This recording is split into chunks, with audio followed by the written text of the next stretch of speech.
Bien.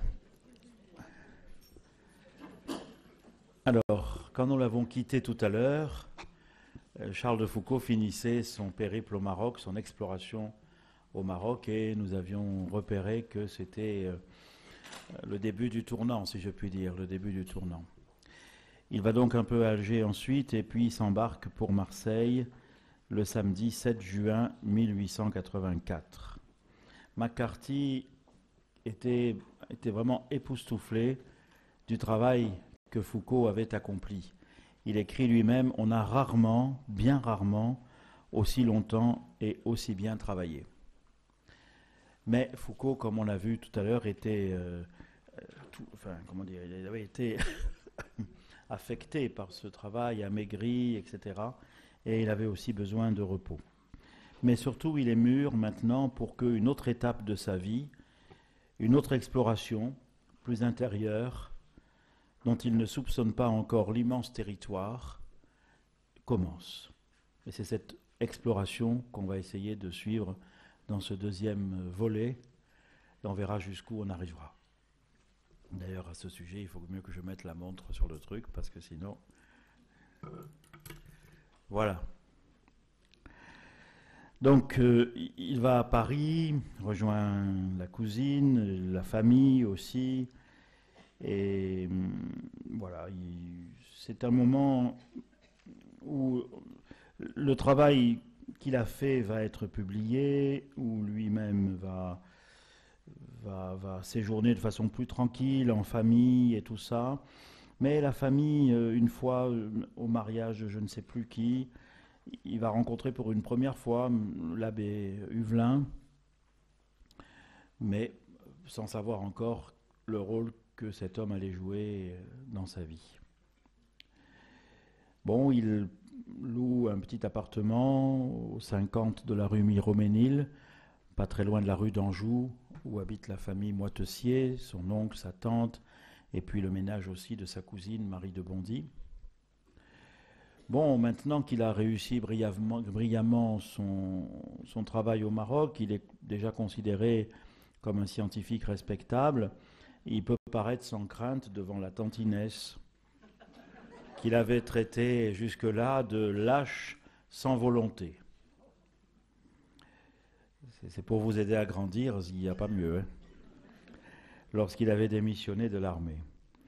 Et cette réconciliation avec la famille était importante pour lui, parce que les propos de sa tante, suivis de la mise en place du conseil judiciaire, l'avaient atteint dans sa fierté et avaient réveillé en lui ce douloureux souvenir de son enfance orpheline, notamment quelque chose qui le poursuivra jusqu'au bout, la peur d'être abandonné.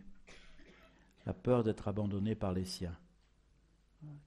Quelque chose, c'est l'expérience d'avoir été orphelin si jeune, d'autant plus que j'ai oublié de le dire, mais même la grand-mère qui gardait les deux petits, Charles et sa sœur, après les deux décès, de la mère d'abord, puis du père. La grand-mère les gardait du côté d'Alsace ou de Lorraine, je ne sais plus, en fait je pense que c'est du côté de l'Alsace par là-bas, un été.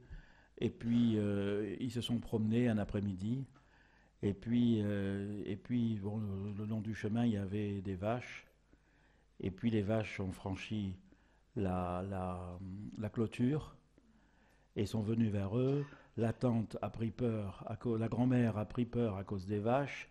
Les vaches, voyant que la grand-mère avait peur, se sont tournées vers elle. La grand-mère est tombée à cause des vaches et la grand-mère est morte. J'avais oublié de dire ça. Donc évidemment, la fragilité joue beaucoup pour lui et la peur d'être abandonné aussi par les siens. Et au printemps 1886, donc, Charles, qui est proche de sa famille, revoit l'abbé Huvelin, qui est vicaire à Saint-Augustin. Il est ancien élève de l'école normale supérieure, celui-là. Très, très, très intelligent, très instruit. Il avait fait quelques études à Rome, mais pas longtemps. Très marqué par un désir d'ascèse qui avait nui à sa santé, même jeune. Il avait dû revenir à Paris. Son père voulait absolument pas qu'il devienne prêtre. Puis son père s'était ouvert à cette vocation. Il avait fait son séminaire ensuite à Saint-Sulpice. Et il était vicaire là, à Saint-Augustin. Et il était très lié avec la cousine, Marie de Bondy.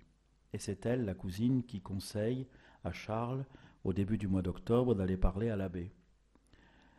Parce que Charles, depuis quelque temps, commence à entrer dans les églises, à se recueillir, sans avoir encore la foi. Mais plus tard, il raconte ça et il dit, à cette époque, je disais, mon Dieu, si vous existez, faites-le moi connaître. Et cette prière régulière finit par être exaucée. Mon Dieu, si vous existez, faites-le moi connaître. J'ai reçu cette semaine, c'était mercredi soir, les jeunes qui... J'avais créé il y a quelques années ce qu'on appelle l'année Saint-Jean-Cassien, qui est une année pré-propédeutique pour des jeunes qui n'excluent pas l'hypothèse qu'ils pourraient être appelés à devenir prêtres. Vous voyez la formulation, qui n'excluent pas l'hypothèse qu'ils pourraient être appelés à devenir prêtres. Et chaque année, il y en a 5, 6, 4, ça dépend. Et là, cette année, ils sont 4, et je les ai reçus, je les reçois pour un dîner. Et c'est des jeunes qui ressemblent à nos catéchumènes, c'est-à-dire qu'ils ont découvert le Christ comme ça à un moment, d'une façon assez étrange souvent, quoi. Encore une fois, une lecture, faire laver le linge à la laverie, et puis il y avait d'autres personnes, et puis une personne qui avait son linge dans la machine finit avant lui, s'en va, laisse un livre qu'elle oublie, mais ce livre c'était les évangiles, il prend le livre, il lit, et voilà. L'autre, il cherche, il avait cherché une enfance difficile qui était là l'autre soir. Cherchait, il avait été baptisé petit, mais ça n'y avait pas fait grand-chose, si je puis dire, puisqu'après ses parents étaient très retirés de toute vie ecclésiale. Et puis, il cherche, il fait un peu d'ésotérisme, il tourne, il vire. Et un jour, il entre dans une église et toque la croix Jésus. Alors après, il dit, maintenant que je connais Jésus, il faut que je voie des chrétiens. Donc il va à toutes les messes qu'il peut, 2 fois par jour s'il faut, pour voir à quoi ça ressemble des chrétiens. Mais méfiez-vous, parce que vous ne savez pas qui c'est qui vous regarde, et l'importance de la chose. Mais c'est incroyable. Et puis d'autres, c'est analogue. Je me disais, mais il faut quand même, entre ça et qu'est-ce que je peux faire de ma vie, et j'exclus pas l'hypothèse que le Seigneur puisse m'appeler à devenir prêtre, eh bien, il y a un pas important, et en même temps, ils sont là. Et ils ont chacun un boulot, quoi. Il est ingénieur chez Airbus Industries, mais il a choisi d'habiter la colocation Lazare avec des SDF, mais il est ingénieur le jour et Lazare le soir. Et puis l'autre, il bosse comme prof de sport, etc. etc. Voilà. Et vous en avez comme ça. Et donc, Foucault, encore une fois, c'est un cadeau pour aujourd'hui. Vous voyez ? Mon Dieu, si vous existez, faites-le moi connaître. Et à sa cousine, il dit que vous êtes heureuse d'avoir la foi. Moi, je cherche la lumière et je ne la trouve pas. Charles hésite encore quelque temps à aller parler à l'abbé Huvelin. Et puis à la fin du mois d'octobre, entre le 27 et le 30, c'est curieux parce que cette date-là, on ne la connaît pas vraiment. C'est étonnant, c'est la date la plus importante finalement dans sa vie, mais on ne la connaît pas complètement. C'est magnifique, c'est comme, si vous voulez, dans l'évangile de Jean au chapitre 21, quand on voit que Pierre sort du bateau parce que Jean lui a dit c'est le Seigneur, et donc il y va, et alors là nous on attend de voir qu'est-ce que Jésus va lui dire, mais on ne voit rien parce que Jean nous parle d'autre chose. Et c'est magnifique ça. Et alors là c'est pareil, on ne saura pas. Donc il franchit le pas, il ne veut pas se confesser parce qu'il dit qu'il n'a pas la foi. Mais comme il se dit, moi après tout, quand je voulais comprendre l'islam, je suis allé voir quelqu'un qui pouvait m'enseigner sur l'islam, et bien là je voudrais bien comprendre le christianisme, donc je vais voir quelqu'un qui peut m'enseigner sur le christianisme. Et ensuite il écrit bien plus tard, quel jour de bénédiction. Je demandais des leçons de religion, il me fit mettre à genoux, il me dit de me confesser, et il m'envoya communier séance tenante. Je ne puis m'empêcher de pleurer en y pensant. Et je ne veux pas empêcher ces larmes de couler. Elles sont trop justes, mon Dieu. Que vous avez été bon et que je suis heureux. Il a 28 ans. 20 ans de moins que l'abbé Huvelin, qui en a 48. Et désormais, maintenant, il se rend chaque matin à la messe. Il prend du temps pour prier, pour lire. À Henri de Castries, un militaire ami, il écrira plus tard « Dans les commencements, la foi eut bien des obstacles à vaincre. Moi qui avais tant douté, je ne crus pas tout en un jour. Tantôt le miracle de l'Évangile me paraissait incroyable. Tantôt je voulais entremêler des passages du Coran dans mes prières. » Mais il continue. En mars 1887, en écoutant un sermon de l'abbé Huvelin, il est touché par cette phrase « Notre Seigneur a tellement pris la dernière place que personne n'a pu la lui ravir. » Alors ça le touche, parce que c'est la dernière place, et puis parce que lui, il veut faire quelque chose que personne n'a jamais fait. Il y a toujours ça. Donc, c'est bête parce que la dernière place, elle est prise. Donc, il faut viser l'avant-dernière. Et ça va le guider, ça, toute sa vie. Et alors, d'autres horizons s'ouvrent devant lui. Comment trouver l'avant-dernière place ? Et là, c'est une autre exploration, plus attrayante encore que les explorations qu'il projetait dans ses rêves les plus fous. En janvier 1888, paraît en librairie sa Reconnaissance au Maroc, un volume de 495 pages. Mais la gloire que lui procure cette publication ne le concerne déjà plus.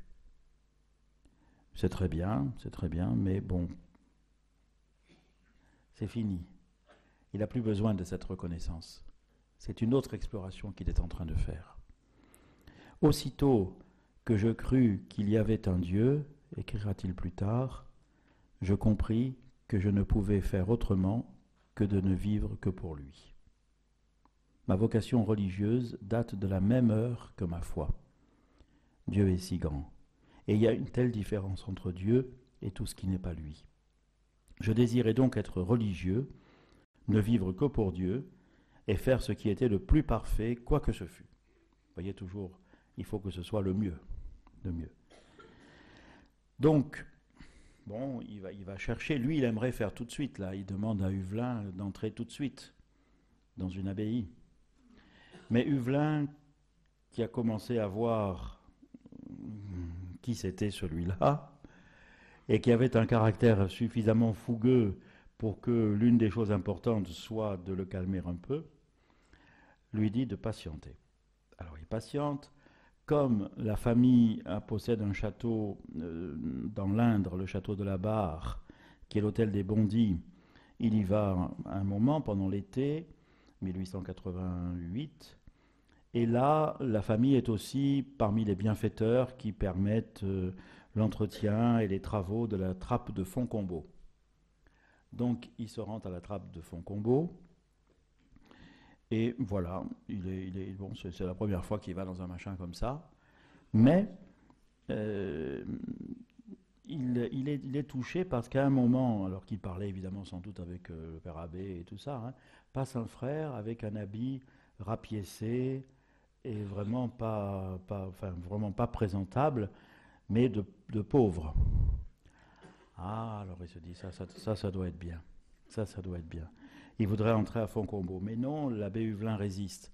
Et l'abbé Huvelin lui dit, vous allez commencer par faire un pèlerinage en Terre Sainte. Bon, il n'y va que par obéissance, mais il y va. Il aurait préféré, lui, entrer très vite, peut-être à Fontcombault. Mais bon, il y va. Et il y va que parce que lui, maintenant, il est sûr que l'abbé Huvelin a été mis sur sa route et qu'il peut s'appuyer sur lui, et que c'est solide. Il écrira plus tard, en me faisant entrer dans son confessionnal un des derniers jours d'octobre, entre le 27 et le 30, je pense que vous, Seigneur, vous m'avez donné tous les biens. Vous m'avez mis sous les ailes de ce saint, et j'y suis resté. Vous m'avez porté par ses mains depuis ce temps, et ce n'a été que grâce sur grâce. Et pourtant, et peut-être, vous voyez, c'est comme disait tout à l'heure Georges de Latouche, il a besoin qu'on lui résiste. Il a besoin de sentir qu'on l'aime et qu'on lui résiste. Bref, il a besoin d'avoir les parents qu'il n'a pas eus. Il a besoin de ça. Qu'on l'aime et que du coup on lui résiste, c'est-à-dire on l'aide à grandir. Bon, alors il arrive à Jérusalem le 15 décembre 1988. Comme il avait souhaité recueillir pour sa famille quelques souvenirs aux endroits marqués par le passage du Christ, des fleurs, des brins d'herbe, de la terre, des cailloux, etc., et qu'il a soigneusement, en bon explorateur qu'il est, classé tout cela comme à son habitude, en indiquant la date et le lieu, il est facile de le suivre à la trace. Je vous fais grâce de tout ça. Le 16 décembre à Gethsémani, le 17 à Bethphagée et à Béthanie, le 18 au Cénacle, le 19 à la chapelle de la Flagellation, le 25 à Bethléem, le 28, enfin bref, on peut savoir tout ce qu'il a fait. Et on voit aussi qu'il flâne pas.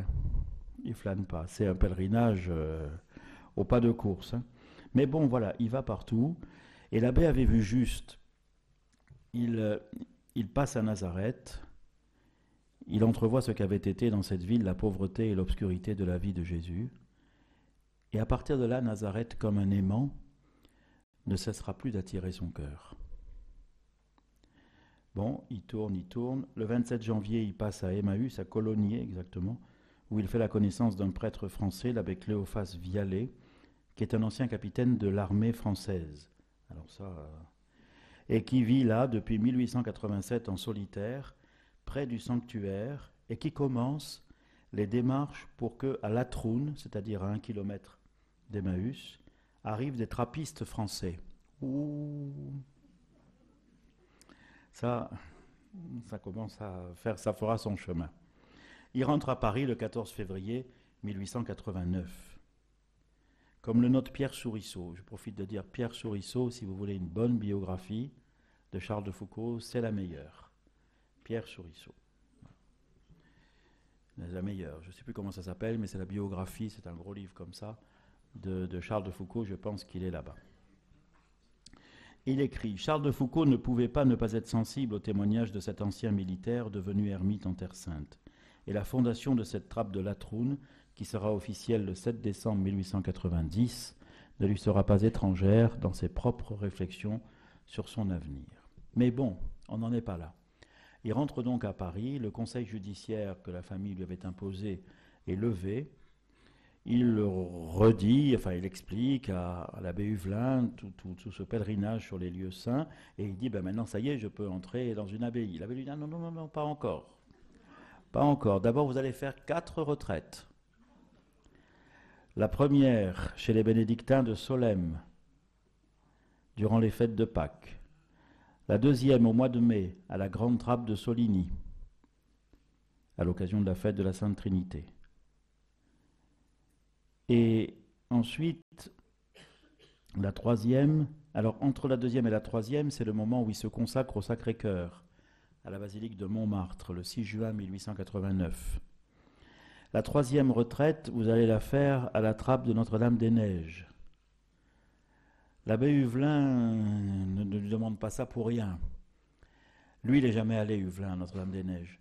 Mais quand il était à Rome, il avait connu un prêtre de Lyon, dont le frère deviendra ensuite l'abbé de Notre-Dame-des-Neiges, et il lui en avait parlé. Et puis, un oncle de l'abbé Huvelin avait été trappiste quelque part, et lui-même, Huvelin, avait passé du temps à Aiguebelle, Aiguebelle étant la maison mère, si je puis dire, d'où avait été créée Notre-Dame-des-Neiges. Notre-Dame-des-Neiges, c'est une trappe qui a été créée, qui a été fondée grâce à un don qu'avaient fait les frères Malbos en 1849, les deux frères Chalbos, qui étaient originaires du coin et qui avaient voulu, parce qu'une abbaye pas très loin, je ne sais plus le nom, avait été détruite au moment de la Révolution, qui avaient voulu faire don d'un certain nombre de terres qu'ils avaient à l'abbaye d'Aiguebelle pour y installer une autre abbaye. Bon, Aiguebelle avait tardé à répondre parce que c'est pas si évident que ça. Finalement, ils avaient dit oui, mais les terres, c'était des terres désolées, sur les crêtes des hauts plateaux ardéchois, balayées par le vent l'hiver, et où rien ne pousse l'été. Et donc, l'endroit s'appelait la Felgère. Et donc les frères Chalbos, finissent par vendre, et Egbel accepte et envoie, je crois que c'est une dizaine de jeunes trappistes d'Egbel costauds, parce qu'il fallait monter, c'est à plus de 1000 mètres d'altitude sur les crêtes des hauts plateaux ardéchois. Et donc, il fallait des types costauds. Ils aménagent la ferme de la Felgère, mais au premier hiver, il y en a plusieurs qui meurent, tellement il fait froid, tellement le toit lui-même laisse passer la neige, tellement les loups rôdent. Bon, ils tiennent quand même. Au bout de quelques années, ils décident d'établir un monastère dans le fond du vallon, qui est un peu plus abrité. Et c'est dans ce monastère qu'arrivera plus tard, en tout cas là, il va faire sa retraite là dans ce monastère. Lui, il n'a pas connu le monastère de la Felgère, qui est un peu en hauteur. Enfin, aujourd'hui, si vous allez à Notre-Dame-des-Neiges, vous allez voir le site de la Felgère et les quelques ruines qui restent aujourd'hui. Quant au monastère où Foucault fut, il a brûlé en 1912, parce qu'on l'avait fait avec des moyens vraiment, sans mettre les moyens, quoi, voilà. Et donc il a brûlé, et l'évêque de Viviers disait « Ô incendie providentiel ». Ils en ont reconstruit un autre un peu plus haut, celui qu'on connaît aujourd'hui, qui est sur la colline, là, plus en dur et tout ça, qui a été... L'autre a brûlé en 1912. Les travaux du nouveau ont été terminés en 1914, mais au moment où les moines auraient pu y aller, ce fut la guerre. Et alors il a été réquisitionné comme hôpital.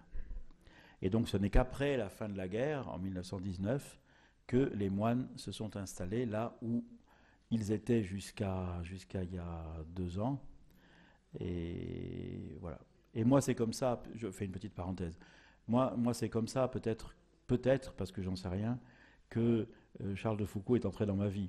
Puisque j'ai connu, moi, ce monastère de Notre-Dame-des-Neiges en 1976. On campait avec mes parents à Langogne. On n'était pas loin, on campait, et puis des amis qui étaient nos voisins de palier, parce que nous on habitait à la cité SNCF à Saint-Barthélemy, qui est une cité des quartiers nord à Marseille, et nos voisins, eux, ils étaient à l'hôtel à Langogne. Mais nous, on ne connaissait même pas que c'était un monastère, ni rien du tout. Mais nos amis de Langogne, qui connaissaient mieux la région, nous faisaient quelques propositions de balade. Et un jour, ils nous ont dit, je m'en souviens, ils nous ont dit, ben, si vous voulez, nous, dimanche après-midi, si vous voulez venir avec nous, on monte au moine faire du vin. Parce qu'à Notre-Dame-des-Neiges, ils faisaient du vin avec les vignes de l'Hérault, qu'ils bonifiaient là-haut, etc., etc. Alors on est allé au moine faire du vin. Et l'année suivante, j'étais entré au séminaire à Avignon, et le supérieur du séminaire d'Avignon était lozérien, puisque c'est vraiment à la frontière. Et la retraite du séminaire se fit à Notre-Dame-des-Neiges. Et puis depuis, tous les ans, j'allais à Notre-Dame-des-Neiges au moins 1 fois par an, voire 2 fois par an. Enfin, c'était mon monastère, parce qu'à un moment, il nous faut, dans notre géographie spirituelle, je pense que c'est pareil pour tous, il nous faut un lieu. C'est pas qu'on n'aime pas les autres, mais c'est qu'on en a un où les arbres nous ont vus grandir. Et où ils savent que des fois on passe sous leur ombre avec le cœur léger, et des fois avec le cœur lourd. Mais les arbres, ils sont là. Et le monastère est là. Et la communauté aussi, etc., etc. C'est le lieu où moi, chaque fois que j'ai eu une décision importante dans ma vie, je suis allé la prendre là-haut. En plus, là-haut, c'est pratique parce que c'est sur la ligne de partage des eaux. Donc on apprend à savoir qu'il faut décider de quel côté on va faire couler l'eau. Soit c'est l'Allier, soit c'est l'Ardèche. Soit c'est l'Atlantique, soit c'est la Méditerranée. Mais l'Allier, ici, vous connaissez mieux. Alors, et la 4e retraite, c'était à la Villa Manrez, chez les Jésuites. C'était la retraite finale, si je puis dire, pour savoir. Alors lui, après être sorti de Manrez, il dit, voilà, je suis revenu hier de Clamart, et j'y ai pris enfin, et en grande sécurité, et en grande paix, d'après le conseil formel, entier et sans réserve du Père qui m'a dirigé, la résolution à laquelle je pense depuis si longtemps, c'est celle d'entrer à la trappe. C'est une chose arrêtée maintenant. Vous voyez, chez Foucault, il y a toujours... il écrit comme si... Vraiment, il est sûr que c'est définitif. Et puis 3 ans plus tard, pof. Mais il y a toujours ça, il y a besoin. Et voilà, maintenant c'est fait. Et donc j'ai été dans 4 monastères. Dans les 4 retraites, on m'a dit que Dieu m'appelait et qu'il m'appelait à la trappe. Mon âme m'attire vers le même lieu, mon directeur est du même avis, et donc c'est une chose décidée, et je vous l'annonce comme telle. J'entrerai dans le monastère de Notre-Dame-des-Neiges, où j'ai été il y a quelque temps. Quand? Alors là, ça, c'est pas encore fixé. J'ai diverses choses à régler, j'ai surtout à aller voir, et vous voir et vous dire adieu, mais enfin, ça sera pas excessivement long. Et puis quand je partirai, j'annoncerai mon départ pour quelques voyages, sans dire en aucune façon que j'entre, ni que je pense le moins du monde à entrer dans la vie religieuse. Voilà. Mais s'il va là-bas, c'est pas seulement parce que c'est Notre-Dame-des-Neiges qui est, d'après Huvelin, la trappe la plus pauvre de l'époque. Mais c'est aussi, et ça Huvelin l'avait en tête parce qu'il le savait grâce, encore une fois, à son ami de Rome et tout ça, c'est qu'à cause des lois qui pouvaient entraîner l'expulsion des religieux, la plupart des monastères avaient cherché à fonder quelque chose ailleurs qu'en France pour pouvoir au cas où s'y retirer. Et les moines de Notre-Dame-des-Neiges avaient choisi de fonder à Akbès, en Syrie, pour pouvoir s'y retirer. Mais Akbès était encore plus pauvre que les Neiges.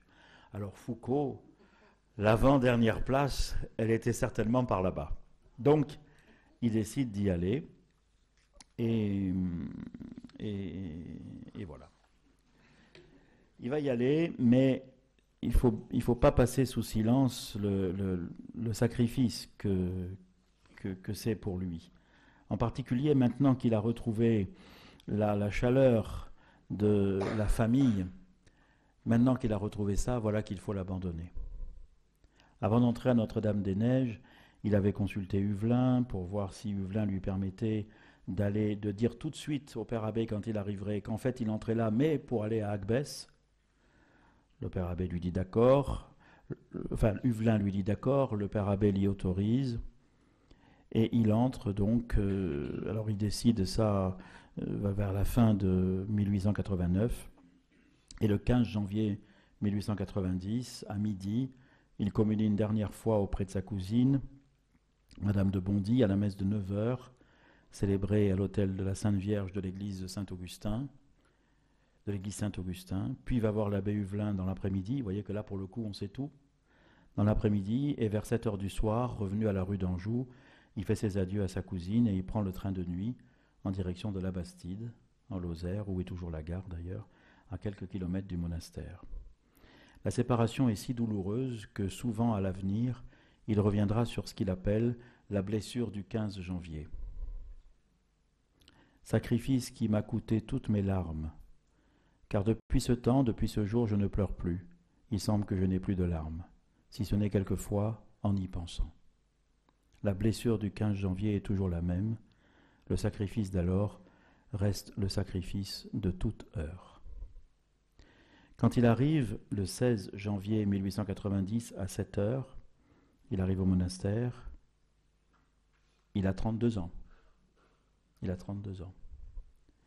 Il écrit à sa cousine une longue lettre qui est assez, qui permet de toucher ce qu'on pourrait appeler l'histoire de son âme. Ma chère cousine, je sors du Salvé. Comme je n'entre que demain matin en communauté, je vous écris. Où étais-je hier à cette heure-ci? J'étais encore près de vous, vous disant adieu. C'était dur, mais cela était doux encore puisque je vous voyais. 24 heures, c'est si peu. Je ne me fais pas à cette idée que c'est pour toujours que je vous ai dit adieu. Nous sommes séparés par si peu dans le passé. Comment pouvons-nous l'être si complètement dans l'avenir? C'est pourtant la vérité, je le sais, je le veux, et je ne puis le croire. À 9h du matin, à 4h, maintenant, toujours, je me sens si près de vous, et mes yeux ne verront plus jamais les vôtres. Pardon de ce que je vous dis, mais à cette heure où je vous ai dit hier seulement adieu pour toujours, comment toute la douleur ne me remplirait-elle pas? Mais il faut tirer la force de ma faiblesse, se servir pour Dieu de cette faiblesse même, le remercier pour cette douleur, la lui offrir, pour que ce sacrifice le soulage, lui qui accepte celui d'un cœur contrit et humilié, pour que ce sacrifice fasse du bien à tous ses enfants, à vous surtout. Je lui demande de tout mon cœur d'augmenter ma douleur si je puis porter un plus grand poids, afin qu'il en soit encore plus consolé et que ses enfants, et vous surtout, en ayez un peu plus de bien. Qu'il la diminue, si elle n'est pas pour sa gloire et selon sa volonté. Mais je suis sûr qu'il la veut, lui qui a pleuré Lazare, un simple ami de peu d'années, et qu'il allait ressusciter et revoir dans quelques instants. Oui, lui, il a pleuré Lazare alors qu'il savait qu'il allait le revoir. Et vous voulez que moi je pleure pas? Enfin, ça c'est dit autrement, quoi. Mais c'est ça que ça veut dire. C'est ça que ça veut dire, quand même. Il allait le revoir dans quelques instants. Saint Bernard a bien pleuré son frère, ayant cependant la consolation de le sentir au ciel et de se savoir sur le déclin de l'âge, tandis que moi, il n'est pas encore sur le déclin, il a 32 ans. J'ai perdu infiniment plus que Saint Bernard. J'ai perdu autant qu'il est possible de perdre. Que le bon Dieu ne m'ôte donc pas la douleur, il me serait bien douloureux d'ailleurs de la perdre. Ce serait encore plus douloureux que de la sentir, qu'il me la garde, me la conserve, qu'il me l'augmente même, mais la fasse tourner à sa plus grande gloire, qu'il en reçoive l'offre que je lui en fais de tout mon cœur, pour lui, pour son soulagement, pour tous ses enfants, et pour vous la première. Doux ordre, par lequel il m'a montré encore sa tendresse infinie, la douceur divine, la douceur infinie de son cœur, que cet ordre qu'il m'a donné pour toute ma vie de vous placer toujours la première dans mes prières et partout. Mais je ne parle que de moi, et j'ai tant à parler de vous. Il est vrai que je ne vis pas sans vous, que vous avez été bonne. Oh, loin de moi la volonté de vous remercier de toute votre bonté, j'en suis incapable, indigne, loin de moi cette idée. Mais comme vous m'avez rendu ces derniers jours, comme vous m'avez rendu douce ces dernières heures, merci de la joie d'hier, merci de tout, merci de son commencement, merci de sa fin, que nous nous trouvions un jour ensemble au pied du Seigneur, le possédant comme nous l'avons possédé hier matin. Qu'il vous bénisse comme vous m'avez béni hier soir, douce bénédiction, merci et salutaire et bonne, et il m'est doux de partir ainsi, toute douceur. Vous me l'avez donné, tout bien, vous me l'avez fait, merci, que le bon Dieu vous bénisse chaque soir, et surtout à votre dernier soir, comme vous m'avez béni ce dernier soir, qui semble ne devoir jamais arriver, mais qui arrivera pourtant. Celui d'hier soir est bien arrivé pour moi. Je ne voulais vous écrire qu'un mot et achever demain matin, avant d'entrer en communauté, cette lettre, la dernière qui vous sera envoyée fermée, parce que sinon après le Père Abbé lit les lettres. Donc celle-là, c'est la dernière. J'achèverai demain matin, car voici l'heure arrivée que je m'étais fixée pour me coucher. Alors ça, c'est le militaire, mais ça va le servir toute sa vie, capable de faire des horaires. Qu'il tient ou qu'il ne tient pas, mais qu'il tient quand même le plus souvent possible. Et avec ces horaires, c'est ce qui lui permet de tenir. De telle heure à telle heure, courrier, de telle heure à telle heure, et ça commence tôt et ça finit tard. Voilà. Et là, c'est l'heure qui s'est fixée pour se coucher, donc il n'a pas fini la lettre, mais il vaut mieux l'arrêter là. Et donc, j'achèverai demain matin. Il faut m'obéir à moi-même ce soir. Voilà, il faut m'obéir à moi-même ce soir. Mais je voulais, après avoir commencé votre lettre, écrire celle de ma tante, de Mimi, de Kat, de Monsieur l'abbé, et finalement, je n'ai écrit qu'à vous. Mimi, c'est sa sœur. Oui, c'est sa sœur, là, Mimi. Il y a deux Mimi. Il y a la Mimi qui est sa sœur et l'autre. Donc, voilà. Mais ça décrit bien, vous voyez, les ressorts aussi, ce qui lui permet de tenir les ressorts de son âme. Après, quelques jours après, c'est le 26 janvier, c'est la fête de Saint-Albéric, qui est le deuxième abbé de Cîteaux, et Foucault prend l'habit des novices de chœur et reçoit le nom de frère Marie Albéric. Les mois passent et Charles progresse dans son amour de Dieu, faisant de la religion un amour. Ça, c'est le conseil que lui avait donné Huvelin. Faire de la religion un amour. D'ailleurs, quand il écrira plus tard à son ami Henri Duverrier, il lui dit « Pourquoi suis-je entré à la trappe ? Par amour, par pur amour. J'aime notre Seigneur Jésus-Christ, bien que d'un cœur qui voudrait aimer plus et mieux, mais enfin je l'aime, et je ne puis supporter de mener une vie autre que la sienne, une vie douce et honorée, quand la sienne a été la plus dure et la plus dédaignée qui fut jamais. Je ne veux pas traverser la vie en première classe, pendant que celui que j'aime l'a traversée dans la dernière. » Bon, et voyez que il ne le dit pas lui-même, mais je vous l'ai fait remarquer tout à l'heure. En fait, il reprend là les dernières phrases de sa mère, que la volonté de Dieu soit faite et non pas la mienne. C'est ce qui maintenant, de loin, remonte en lui au moment où il est là à la trappe. puis il part à Agbès, comme c'était prévu, le 26 juillet 1890, dont Martin l'accompagne à Marseille, toujours par le train de 16 heures, qui existe encore aujourd'hui quand il est à l'heure. Le lendemain, il monte célébrer la messe à Notre-Dame de la Garde. Et puis Don Martin repart à Notre-Dame-des-Neiges et lui, il prend le paquebot. Et là encore, il n'est pas très enjoué. C'est important que nous prenions conscience de l'arrachement que ça a été pour lui. Voyez, à la fois un profond désir et une grande douleur. Il venait de retrouver un équilibre. Et voilà que pour suivre le Seigneur qu'il vient de rencontrer, il accepte de rompre cet équilibre, de partir dépouillé. Et là, vous voyez, pourtant il a déjà fait plusieurs mois à Notre-Dame-des-Neiges, il monte sur le bateau, il écrit à la cousine, il écrit avant de monter, pardon. Je me vois sur le bateau qui m'emportera demain. Il me semble que je sentirai toutes les larmes qui l'une après l'autre m'éloigneront. Il me semble que ma seule ressource sera de penser que chacune est un pas de plus vers la fin de la vie. Vous voyez, il y a encore chez lui cette espèce de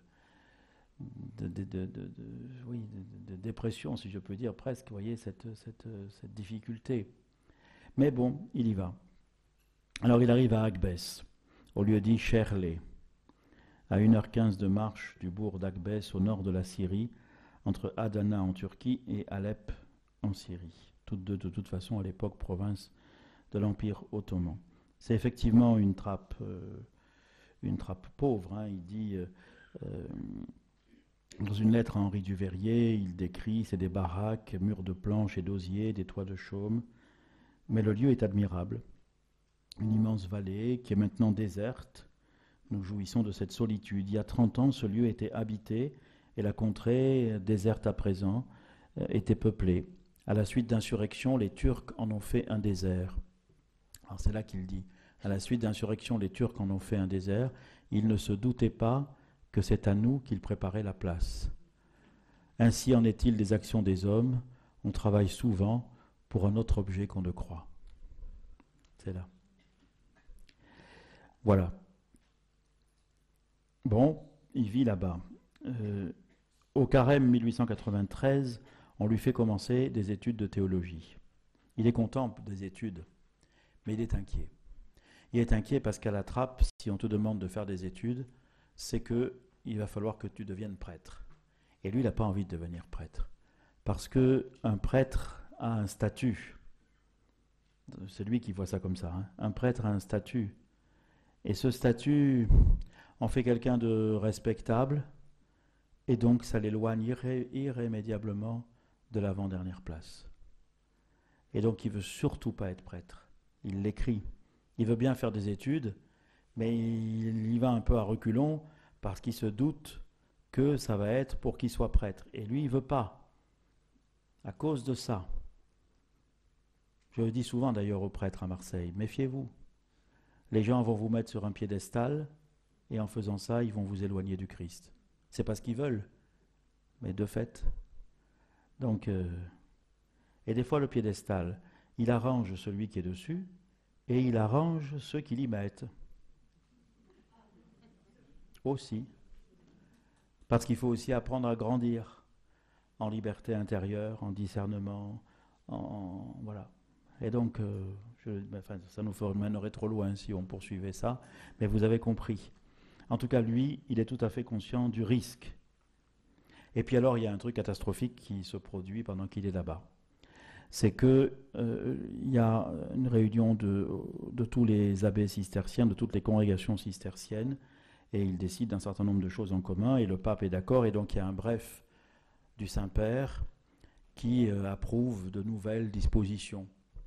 Et alors là, il y a un truc que lui, c'est que le pape autorise que dans les monastères cisterciens, pour la nourriture, il puisse y avoir du beurre et de l'huile. Et alors là, c'est terrible. Lui qui cherche l'avant-dernière place.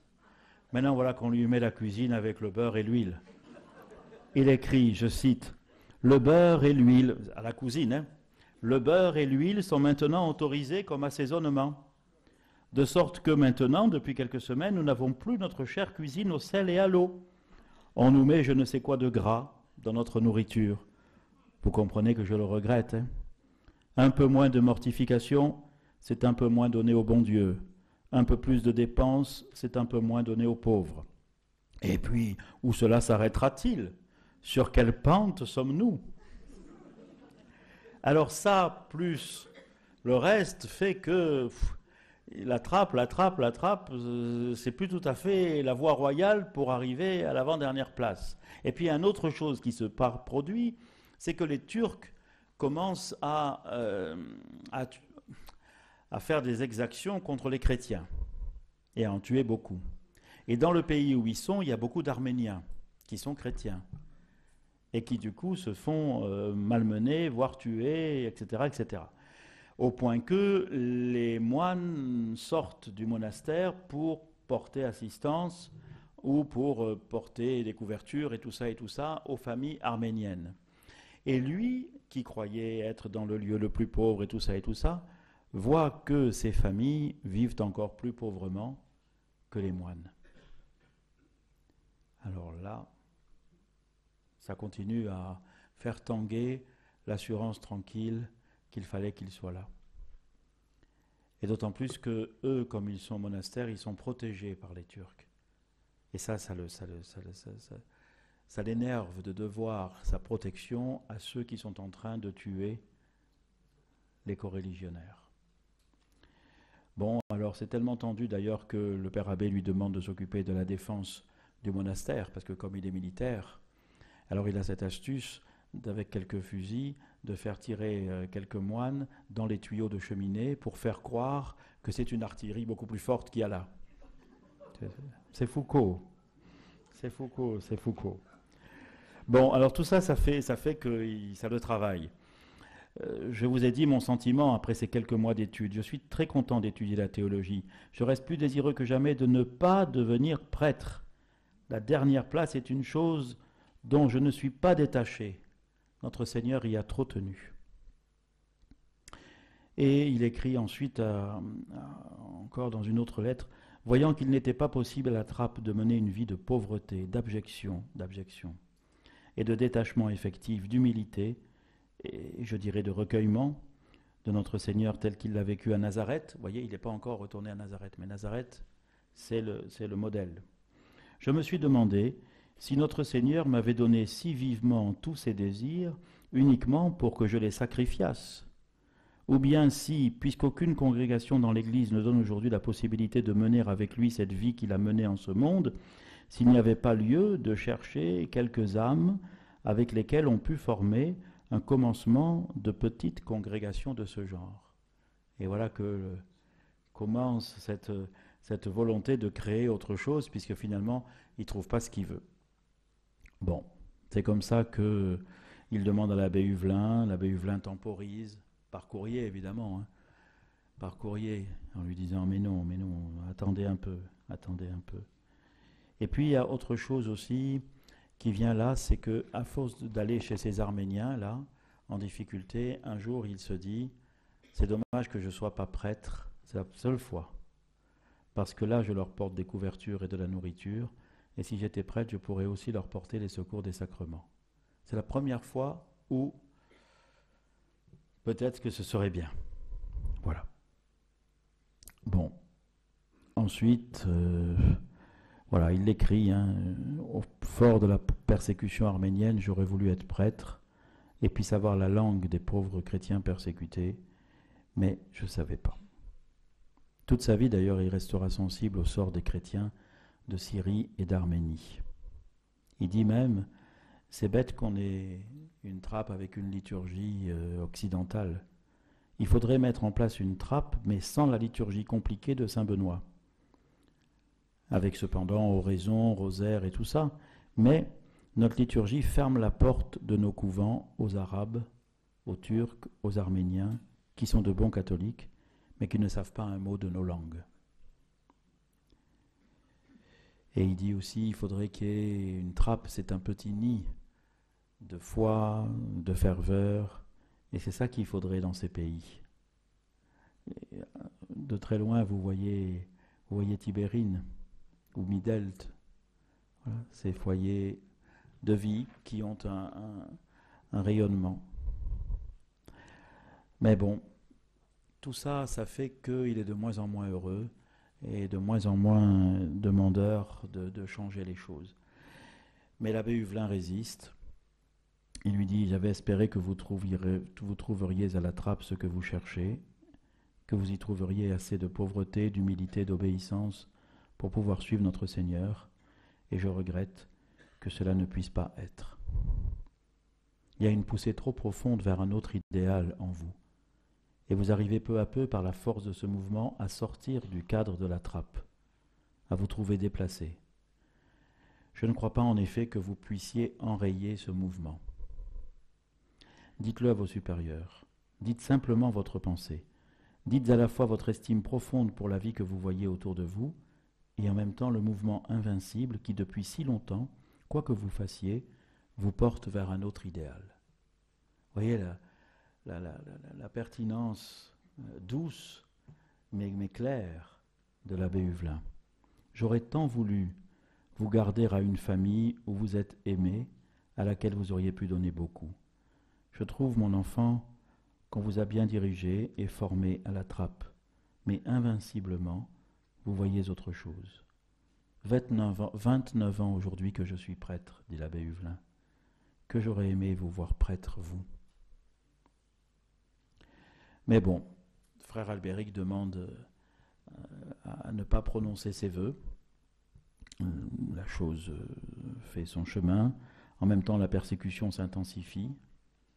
Et on voit aussi chez Charles de Foucauld, je le dis parce que c'est aussi un trait, on l'avait déjà vu pour la Mimi qui n'est pas sa sœur, la capacité d'indignation. Il est indigné de voir que les Turcs tuent les chrétiens et que les chrétiens d'Europe ne bougent pas.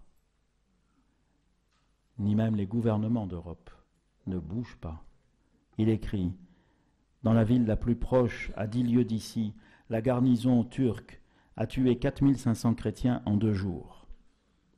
Les Européens sont protégés, le monastère est protégé, on a même mis un poste de soldats à notre porte. Quelle douleur d'être si bien avec ceux qui égorgent nos frères. C'est honteux pour l'Europe. » Fin de citation. Mais bon, il va quitter la trappe, on l'y autorise, on l'envoie à Staweli, en attendant, qui est la trappe qui est en Algérie. Il y va, et là on lui dit, vous allez faire des études à Rome. Il obéit.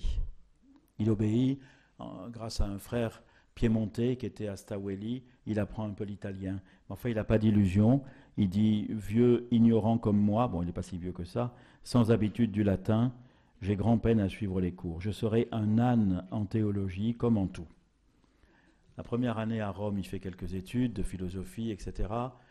Et puis, bon, par obéissance.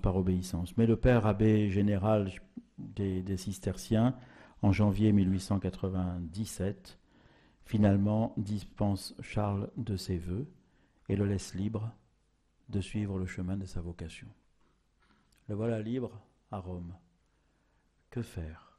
Vous voyez les tournants de sa vie. Que faire? Il écrit à l'abbé Huvelin, il écrit à son ami le père Jérôme de Staweli, « J'ai demandé où il faudra aller en partant d'ici dans quelques jours. Ce sera en Orient. Mais dans quelle maison? Je l'ignore.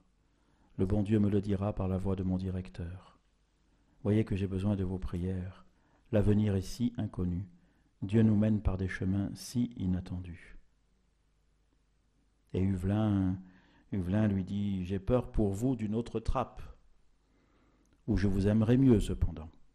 Les mêmes pensées viendront vous y visiter, la même comparaison de la vie que vous verrez et de celle que vous poursuivez. » Bon, lui dit Huvelin, moi je préfère que vous alliez à Capharnaüm, ou à Nazareth, ou à tel couvent de franciscains, pas dans le couvent, à l'ombre seulement du couvent, demandant seulement les ressources spirituelles et vivant la pauvreté à la porte. Ne pensez pas à grouper des âmes autour de vous et surtout à leur donner une règle. Vivez de votre vie sans réglementer rien. Sur ce point, je suis très net, dit l'abbé Huvelin. Donc il quitte Rome et il s'en va en Terre Sainte. Il arrive là-bas, vêtu comme un paysan du coin, pauvre. Il monte au Tabor. Au Tabor, il est reçu par les franciscains. Il demande si on a besoin de lui, on n'a pas besoin de lui. Il va se confesser, et voilà que celui qui le confesse, c'est le père aumônier des Clarisses de Nazareth.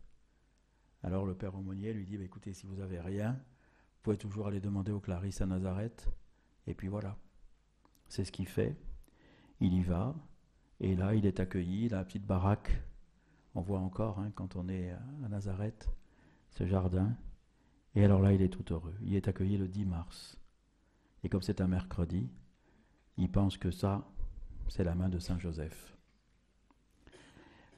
Et il est là. Oh, il écrit à la cousine.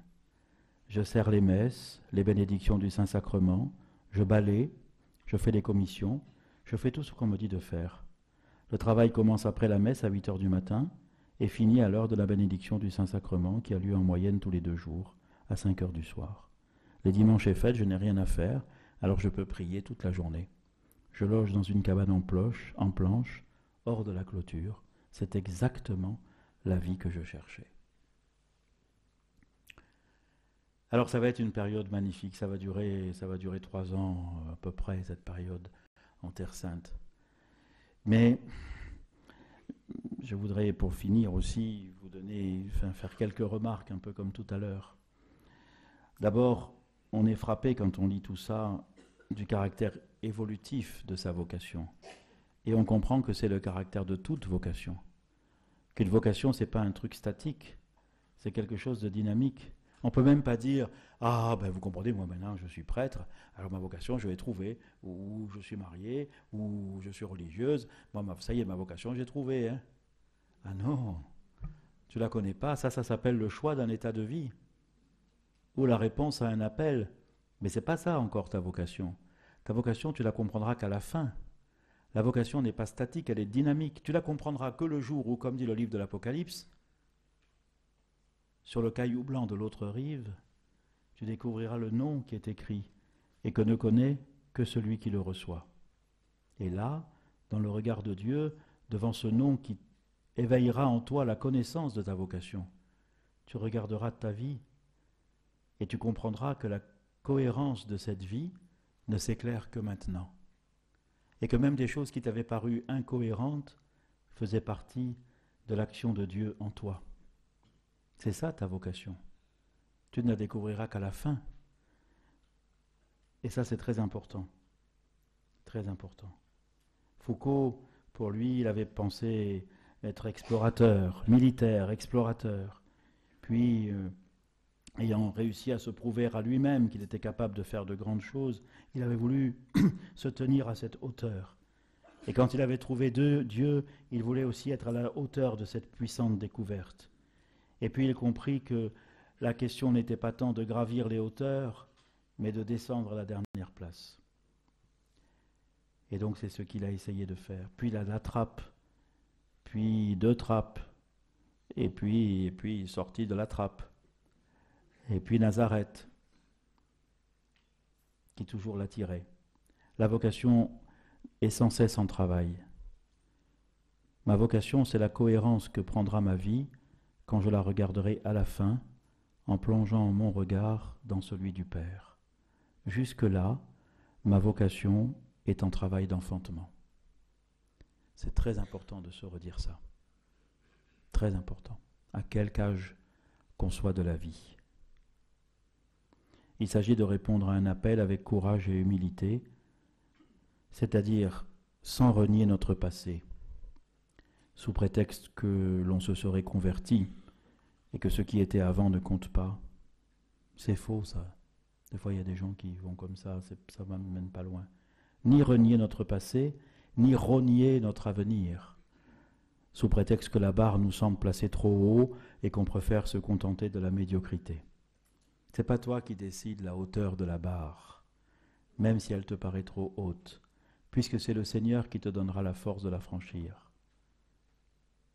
à quelque hauteur qu'elle soit. Ni renier le passé, ni renier l'avenir, mais faire confiance. C'était ma première remarque. La deuxième, c'est l'importance du directeur spirituel. Il fallait quelqu'un d'avisé, de prudent et aussi d'instruit pour guider Foucault. Instruit, il l'était, Huvelin.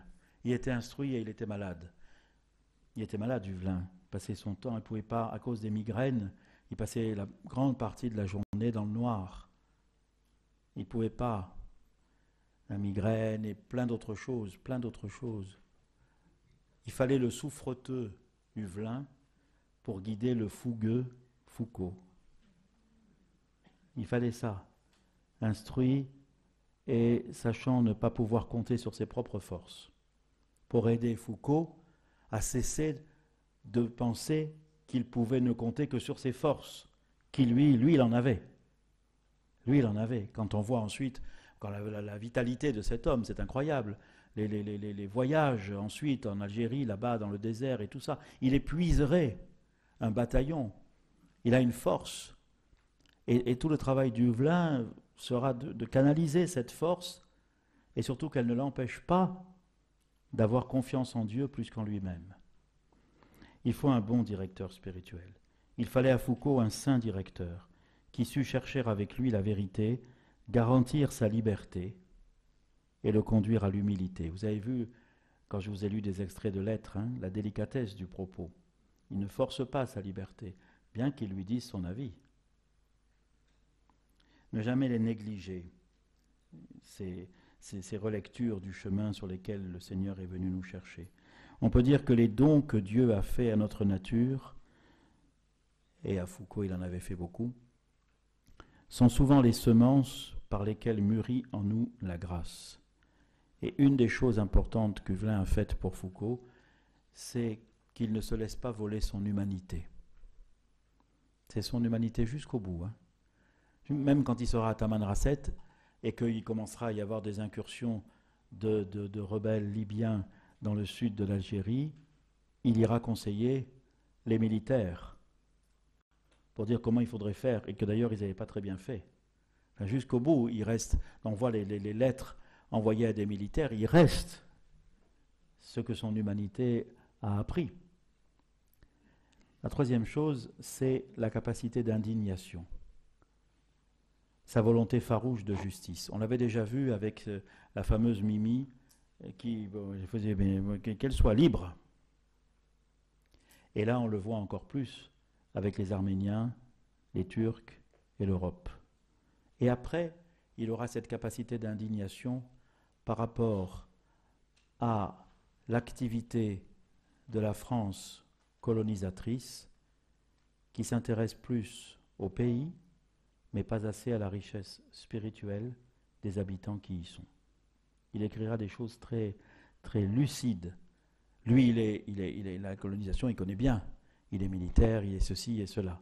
Mais il est très lucide sur l'insuffisance spirituelle du peuple colonisateur. Capacité d'indignation. L'Europe fait des discours et protège les siens, mais elle n'est pas capable de les défendre concrètement quand ils se font honteusement massacrer. Vous pouvez relire ces choses aujourd'hui, avec une actualité qui malheureusement ne fait pas défaut. Et enfin, la quatrième remarque, c'est la fibre déjà missionnaire. Il est moine, il est contemplatif, mais il vibre aux besoins des gens qui habitent la région où il se trouve. Et ce sera le cas ensuite à Beni Abbès, mais puis à Tamanrasset, comme ce fut le cas à Agbès, en Syrie. Cette fibre missionnaire qui nous éclaire sur ce que doit être aujourd'hui la mission de l'Église. Il voudrait que ces peuples, selon leur génie propre, selon leur langue, leur culture, leur spiritualité, puissent découvrir le Christ et chanter sa louange. Ce qu'il écrit pour dire nos abbayes là-bas, ça va, mais ça ne parle pas la langue des gens, comment voulez-vous qu'ils entrent? Et il nous faudrait des liturgies plus... Voilà, bon, après il y avait, puisqu'il y avait forcément des melkites, il y avait tout ça, mais la trappe elle-même peut s'adapter.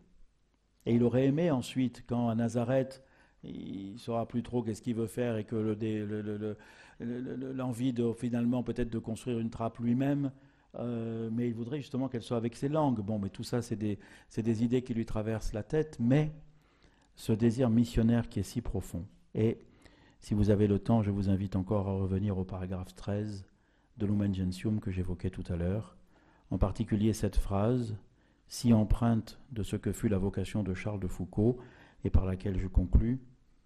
Ainsi donc, à cette unité catholique du peuple de Dieu, qui préfigure et promeut la paix universelle, tous les hommes sont appelés. À cette unité appartiennent sous diverses formes où sont ordonnés et les fidèles catholiques, et ceux qui par ailleurs ont foi dans le Christ, et finalement tous les hommes sans exception que la grâce de Dieu appelle au salut. Et je vous rappelle la prière de Charles de Foucault, mon Dieu, faites que tous les hommes aillent au ciel. C'était déjà l'indice de ce qu'est la vocation de l'Église à la catholicité. Mais ça, nous y reviendrons demain.